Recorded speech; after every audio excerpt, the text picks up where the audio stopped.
Welcome to iDream. నేను మీ journalist అలీంని. Sharmila ఏదైతే కాంగ్రెస్ పార్టీలో చేరారు, ఈ నేపథ్యంలో ఆంధ్రప్రదేశ్ రాజకీయాలు ఎలా ఉంటాయి అనేది కూడాను అందరూ ఇప్పుడు ఆలోచిస్తున్న పరిస్థితి. ఏదైతే గతంలో రాష్ట్ర విభజన సమయంలో కాంగ్రెస్ పార్టీ ఆంధ్రప్రదేశ్ లో ఏదైతే ఆ ప్రజల మధ్య రగిల్చిన విద్వేషాలు ఇంకా ఎవరు కూడాను మర్చిపోలేదు. ఏకంగా మిగ్ విమానాల్లో రాష్ట్ర విభజనకు సంబంధించిన పత్రాలు కూడా పంపించిన ఘనత సోనియా గాంధీది. అంతేకాకుండా గతంలో రాజశేఖర రెడ్డికి సంబంధించిన ఏదైతే ఆయన చనిపోయిన తర్వాత ఆయన మీద కేసులు కూడా నమోదు చేసిన ఘనత సోనియా గాంధీ. ఈ నేపథ్యంలో కాంగ్రెస్ పార్టీలో షర్మిల రాక రాష్ట్ర ప్రజలు ఏ విధంగా చూస్తారనేది సీనియర్ జర్నలిస్టు, రచయిత, ఎడిటర్ మరియు కొమ్మినేని శ్రీనివాస్ గారు మనతో ఉన్నారు. ప్రస్తుతం షర్మిల రాక ఆంధ్రప్రదేశ్ రాజకీయాలపైన, ముఖ్యంగా వైసీపీ పార్టీ మీద ఏ విధంగా ప్రభావితం చూపుతుందో అడిగి తెలుసుకునే ప్రయత్నం చేద్దాం. సార్ నమస్తే. నమస్తే.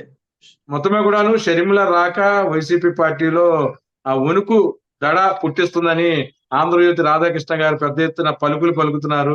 మరి పక్కన ఈనాడు గాని ఇతర పత్రికలన్నీ కూడా వైసీపీ ఖాళీ అయిపోద్దని చెప్పి కూడాను వాళ్ళు సొంతంగా డబ్బాలు మోయించుకున్నారు.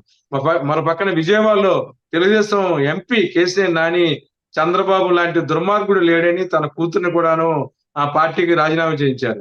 ఏమి చెప్పకుండా కేవలం షర్మిల అంశాన్ని పదే పదే ప్రచారం చేస్తారు. సరే, అది న్యాచురల్. మీరు గమనించారు లేదు, షర్మిల గారు తెలంగాణ రాజకీయాల్లో ఉన్నప్పుడు వీళ్ళెవరు ప్రాధాన్యత అస్సలు ఇవ్వాల.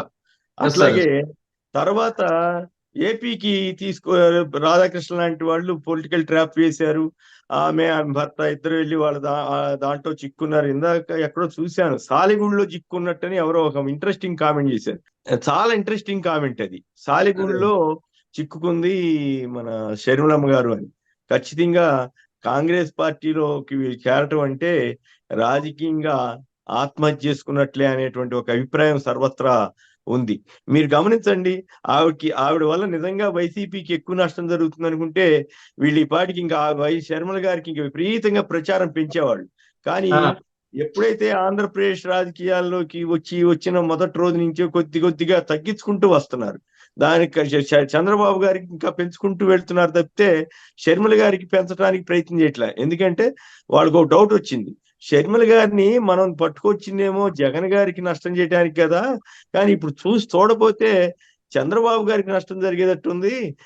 జగన్ గారికి వ్యతిరేక ఓటు ఏదన్నా ఉంటే అది చీలి చంద్రబాబు గారితో పాటు చంద్రబాబు గారి కంటే ఎక్కువ ఇటుపడింది అనుకో, షర్మిలకి కాంగ్రెస్ పడితే అది ఇంకా నష్టం కదా అనేటువంటి భయం ఏదో పట్టుకుంది అంటున్నారు.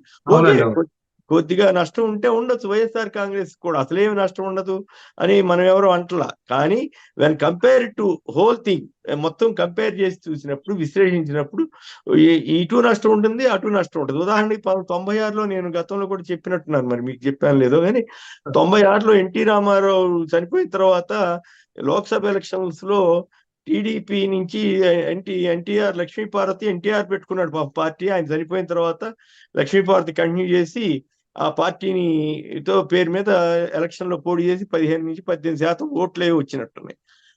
వాటి వల్ల ఎవరికి నష్టం జరిగింది అంటే కాంగ్రెస్ కి ఎక్కువ నష్టం జరిగింది. తెలుగుదేశంకి కొద్దిగా నష్టం జరిగితే కాంగ్రెస్ కి ఎక్కువ నష్టం జరిగేసరికి ఏమైంది, చంద్రబాబుకి లైఫ్ వచ్చింది. దాదాపు 19 సీట్లు ఎన్నో ఆయనకి లోక్సభ సీట్లు వచ్చినాయి. 40 సీట్లు రావాల్సిన కాంగ్రెస్ 22 దగ్గరే అయిపోయింది. సో అట్లా ఒక్కోసారి కలిసి వస్తుంది. ఇప్పుడు కూడా జగన్ గారికి అట్లా ఏమైనా కలిసి వస్తేమని భయంతో ఈనాడు ఆంధ్రజ్యోతి వాడు మెల్లగా ఆవిడని తగ్గిస్తున్నారు.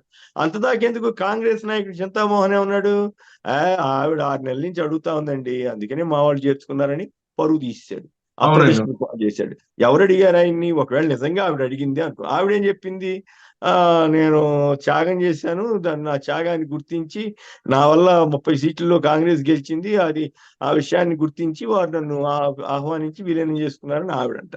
పోని ఈవిడ అడిగితే మాత్రం ఇప్పుడే చెప్పి పరువు తీయాలా ఆవిడికి? ఇదే అంటే కాంగ్రెస్ లో అప్పుడే మొదలైపోయింది అనమాట ఈ వ్యవహారం. సో ఇట్లా ఆ రకమైనటువంటి సాలెగూడులో ఆవిడ ఇరుక్కున్నట్లయింది.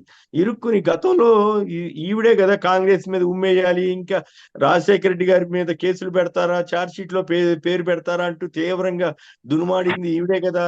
మరి అవన్నీ ఇప్పటికేం మారలేదు కదా పరిస్థితి.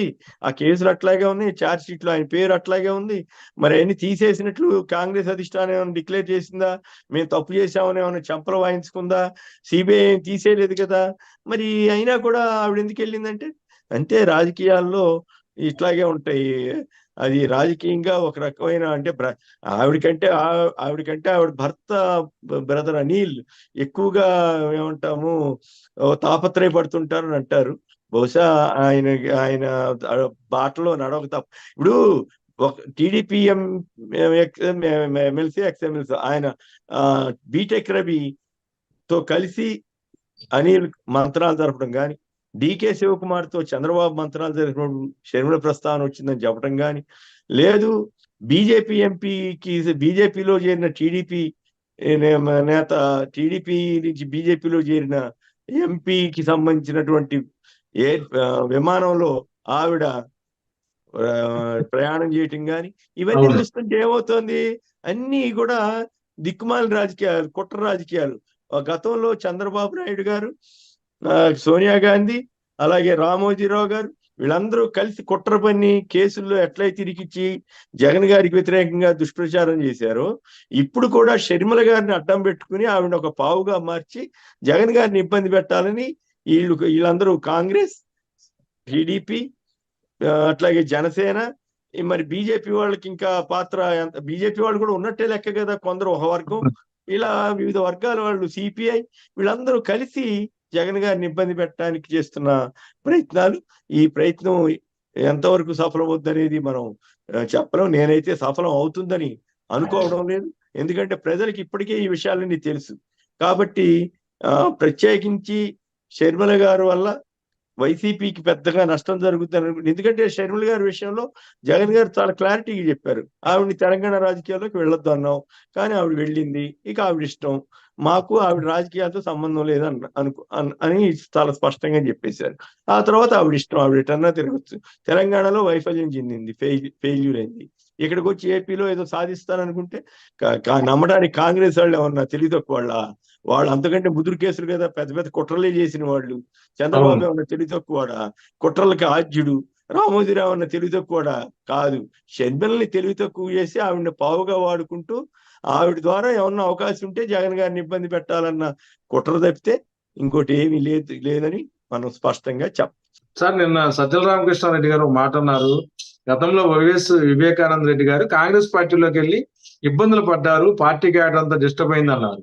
షర్మిల కూడా అదే తప్పు చేశారంటే దాన్ని కూడా విపరీతంగా వేరే విధంగా ట్రోల్ చేస్తున్నారు టీడీపీ వాళ్ళు కానీ, కొన్ని ఫేస్బుక్లు కానీ, కొంతమంది దాని మీద ఆర్టికల్స్ కూడా రాస్తున్నారు.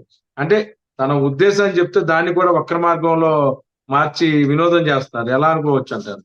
అంటే ఆయన అన్న దాంట్లో ఒకటి ఏంటంటే, వివేకానంద రెడ్డి గారి మీద అందరికీ అప్పట్లో కలిసి ఉంటారనేటువంటి అభిప్రాయం ఉండేది. రాజశేఖర రెడ్డి గారితో పాటు ఉండేవాడు కదా. ఆ తర్వాత ఏమైందంటే బహుశా అల్లుడు ప్రభావం ఎక్కువ ఉందని అనేవాళ్ళు. ఆయన చనిపోయిన తర్వాత వాళ్ళు కాంగ్రెస్ వాళ్ళు ఆయన్ని కూడా కుట్రలు చేసి మంత్రి పదవి ఇచ్చి ఆయన లాక్కోవటమే కాకుండా విజయమ్మ గారి మీద వ్యతిరేకంగా పోటీ పెట్టారు. పోటీ పెట్టినప్పుడు ఏమైంది, ఓ 20,000 ఓట్లు వచ్చినాయో ఎన్ని వచ్చినాయో, మిగతా 70,000-80,000 విజయమ్మ గారికి వచ్చినాయి. తద్వారా పులివెందుల ప్రజలంతా కూడా వైఎస్ రాజశేఖర రెడ్డి గారి కుటుంబంతో ఉన్నారు. అంటే అన్నదమ్ముల మధ్య తేడా వచ్చినా కూడా రాజశేఖర రెడ్డి గారికి అండగా ఉన్నారనేది అర్థమైంది. దాంతో ఏమైంది, వివేక వెనకబడిపోయాడు. మళ్ళీ వచ్చి జగన్ గారికి ఇంకా అభిమానం, ప్రేమ ఉన్నాయి కాబట్టి ఆయన మళ్ళీ చేర్చుకున్నాడు. మళ్ళీ చేర్చుకుని ఎమ్మెల్సీ టికెట్ కూడా ఇస్తే ఇదే బీటెక్ రేపు మీద ఓడిపోయాడు కదా. వీళ్ళు తెలుగుదేశం వాళ్ళు క్యాంప్ పెట్టి ఒక 70 మందినో 100 మందినో తీసుకెళ్లి బెంగళూరులో క్యాంప్ పెట్టడం ఇవన్నీ జరిగిన సంగతులే కదా. సో ఆ ఇష్యూస్ లో కొద్దిగా డిస్టర్బెన్స్ వస్తుందేమో అని ఆయన అనుండొచ్చు. బట్ నేనైతే వినలేదు, అది డిస్టర్బెన్స్ ఏమి రాదన్న సంగతి అర్థమైంది. ఎందుకంటే ఆల్రెడీ జగన్ గారు ఈ విషయంలో క్లారిటీ ఇచ్చారు. ఆ రోజున వివేకానంద రెడ్డి గారిది కూడా కొంత క్లారిటీ ఉన్నప్పటికి కూడా కొంత డిస్టర్బెన్స్ కి కొద్దిగా ఆ 20% అన్న తేడా వచ్చి ఉండొచ్చు. కానీ ఇక్కడ ఆ మాత్రం కూడా ఉండదు. ఎందుకంటే గత 4 ఏళ్లుగా 5 ఏళ్లుగా జరుగుతున్న పరిణామాలు, ఈసారి ఇవన్నీ కాదండి, జగన్ గారి పరిపాలన మీదే ప్రజలు తీర్పు ఇవ్వబోతున్నారు. ఆయన చెప్పిన వాగ్దానాలని చేసిన దాని మీద తీర్పు ఇవ్వబోతున్నారు. జనం వీటన్నిటిని ఈయన చెప్పిందల్లా చేశాడు అని గనక అందరూ గుర్తించుకుని ఓట్లేస్తే ఆయనే మళ్ళీ సీఎం అవుతారు. ఈ డిస్టర్బెన్స్లు ఇవేమి కాకపోతే ఏంటంటే పార్టీ పరంగా అన్ని స్ట్రెంగ్త్ ని కూడా పెట్టుకోవాలి కాబట్టి ఆయన అట్లా ఏమన్నా అన్నారేమో కానీ నేనైతే వినలేదు. కాబట్టి దానివల్ల షర్మిల గారి వల్ల వైఎస్ఆర్ కాంగ్రెస్ కి పెద్దగా వచ్చే నష్టమేమి ఉండదు. అదే టైంలో తెలుగుదేశానికి నష్టం జరగకూడదని కూడా ఏమీ లేదు. కాకపోతే యాతావత కాంగ్రెస్ కి కలిసి వచ్చేదేమి పెద్దగా ఉండదు. ఊరికే ఆ జనంలో తిప్పి జగన్ గారిని ఏదన్నా ఆవిడ అంటే అప్పుడు ఆవిడికే అప్పదెష్టే తప్ప తన కుటుంబం మీద తనే ఇప్పుడు అంతకుముందు కాంగ్రెస్ మీద అని ఉమ్మేయాలని చెప్పింది. కానీ ఆ పని మానేసి తన కుటుంబం మీద తనే వేసుకోగలుగుతారా అంటే నేను అనుకోను. ఆవిడకి విజ్ఞత ఉందని నేను నమ్ముతున్నాను. అట్లాంటి పని చేయరని నేను అనుకుంటున్నాను. ఆవిడ మర్యాదస్తురాలని నేను విశ్వసిస్తున్నాను. సో కనీసం ఆవిడ ప్రచారం చేసుకున్న విధానాల వరకే పరిమితం అయితే ఇబ్బంది ఉండదు. విధానాలు అట్లా కాకుండా ఈ చంద్రబాబు, రామోజీరావు ఇట్లాంటి వాళ్ళు చేసే వ్యక్తిగత దోషణలకి ఆవిడ పాల్పడితే మాత్రం ఆవిడ మీద ఆవిడ కూడా విమర్శలు చేసుకున్నట్లే అవుతుందని మాత్రం తప్పదు. బహుశా షర్మిల గారు ఆ మాత్రం విజ్ఞతతోటే ఉంటారని నేను ఆశిస్తున్నాను. సార్, ఈ 2-3 రోజుల నుంచి కూడాను షర్మిల గారికి వచ్చిన హైప్ అటు టీడీపీకిను జనసేనకి ప్రమాదంగా మారిందని చెప్పి ఏదైతే కొంతమంది టీడీపీ జనసేన పార్టీ బీట్స్ చూసే జర్నలిస్టులు కూడాను కొద్ది రోజుల క్రితం చెప్పారు సార్.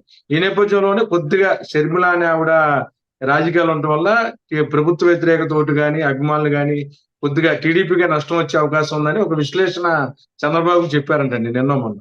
అది నేను ఇందాకే చెప్పా కదా, అందుకే ఈనాడులోను వాటిలోనూ తగ్గించేశారు, కవరేజ్ తగ్గించారు. ఇందాక ఎక్కడో ఒక ట్వీట్ చూశాను, ఒక పోస్ట్ లాంటిది చూశాను. తెలుగుదేశాన్ని బండబూతులు తిట్టిన ఊరువాడ తిరిగి బండబూతులు తిట్టిన షర్మిలనేమో ఇప్పుడు ఆహా ఓహో అని పొగిడే పరిస్థితి తెలుగుదేశం దిగజారిందా, ఆవిడ బుధానేసుకునే పరిస్థితి దిగజారిందా. మరోవైపు కష్టాల్లో కూడా చంద్రబాబు కష్టాల్లో ఉన్నప్పుడు కోర్టులో కూడా ఆయన పక్కనే కూర్చున్న విజయవాడ ఎంపీ కేసినేని నాని ఇంకేమో ఇంత అవమానమా? ఆ అవమానం భరించలేకే కదా ఇప్పుడు ఆవిడ కూతురు శ్వేత కూడా రాజీనామా చేసింది. రేపు మాపు ఈయన కూడా రాజీనామా చేయబోతున్నారు. మరి ఇంతకంటే పెద్ద అవమానం ఉంది? షర్మిల వల్ల వైఎస్ఈపీకి జరిగే నష్టం కంటే కేసినేని నాని చేయబోతున్నటువంటి నష్టం తెలుగుదేశానికి ఎక్కువగా ఉండబోతుంది అనేది మనకు అర్థమవుతూనే ఉంది. కాబట్టి ఇవన్నీ వాళ్ళు ఊహించుకోవాలి తప్ప ఊరికే ఎదుటాడి మీద బురదేయటమే కాదుగా, తమ వైపు ఏముందో కూడా వెతుక్కోవాలి కదా, చూసుకోవాలి కదా. ఆంధ్రప్రదేశ్ లో వైఎస్ఆర్ సిపిలో ఏదైతే రాజకీయంగా గానీ ఓట్ల శాతంలో గానీ షర్మిల రాక వల్ల ఏం ఇంపాక్ట్ ఉండదంటున్నారు. అలాగే తెలుగుదేశం పార్టీ జనసేనకు చెందిన వారికి మట్టి కొద్దిగా నష్టం అయితే ఎక్కువగా ఉండే అవకాశం ఉందంటున్నారు. మరి పక్కన విజయవాడ పార్లమెంట్ సభ్యుడు కేసినేని నాని ఏదైతే కొండ బద్దలు కొట్టినట్లు చంద్రబాబు చేసిన ఏదైతే ఎన్నుపోటు రాజకీయాల మీద మాట్లాడే తీరు రాబోయే రోజుల్లో తెలుగుదేశం పార్టీకి తీవ్ర నష్టం వాటిల్లటం మటుకి ఖాయం అంటున్నారు జర్నలిస్టు మరియు ఎడిటర్ కొమ్మినేని శ్రీనివాస్ గారు. Thank you sir. Thank you. Right.